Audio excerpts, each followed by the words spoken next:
I'm Patty McCloud, and this is my son Jordan. He's 23. He's nonverbal and pretty profoundly affected by autism. He's way smarter than people give him credit for because he likes to fake that he doesn't know anything.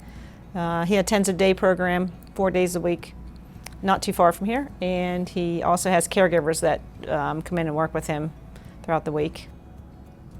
Going out for us is prep.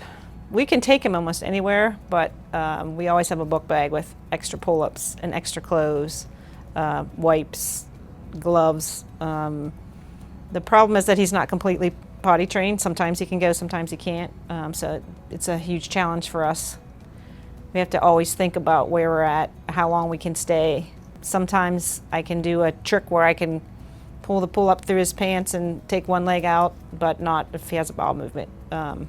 We either go to the car, and he's huge now, he's 5'10" and a half, 200 pounds. So we either try to go to the car or we go home and hope that by the time we get home there's not some massive accident. So it's huge. We think about it a lot. It's gotten better with family changing rooms, but that's the only part of the issue. You're in the room you can go in as a family, but if it just has a regular toilet and a regular sink, it helps to some degree for privacy, but it doesn't help as far as what we need to do. An adult-sized changing table, it's a game changer. It allows for so much more freedom. Being able to relax with your family and know that there's an accommodation if you need it.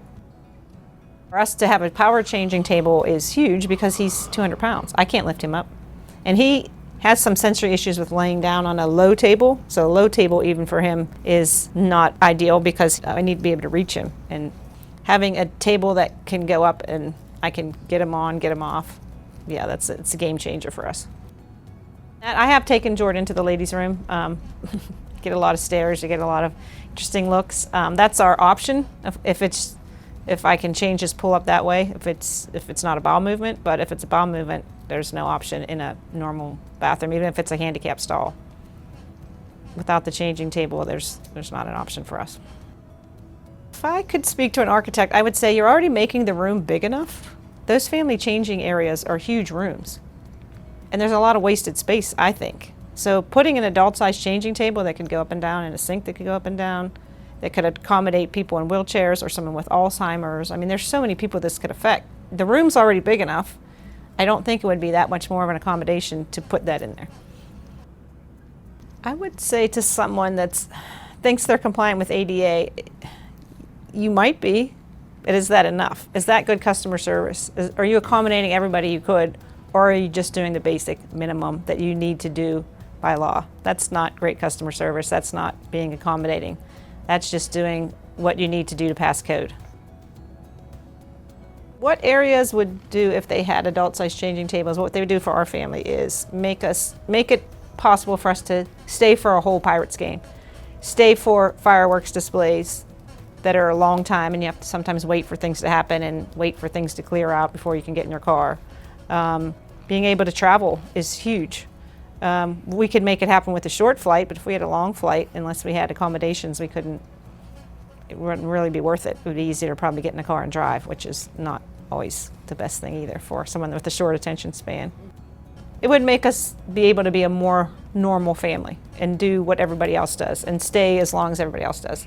I don't even think my daughter realizes how many times we have left places or cut out early because of the issue of not having somewhere to change him.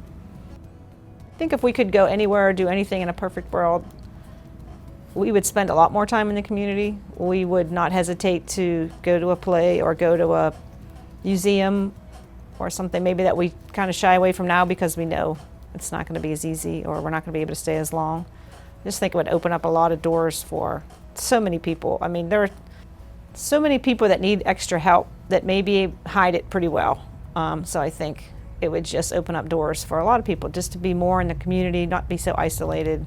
That's a huge problem in the autism community, the isolation and the feeling that you're so different and the being embarrassed to have to say, you know, like as a parent, you think as an adult, we've tried all these things, we should have been able to do this. So it's just one more thing that you feel bad about. And I'm sure there are a lot of people that have incontinence bags and all these other things too that could benefit. And now we have this older generation that's living longer, and there's Alzheimer's and Parkinson's and all these things. And just for any of those people in any of those populations, being able to access the community more is everything.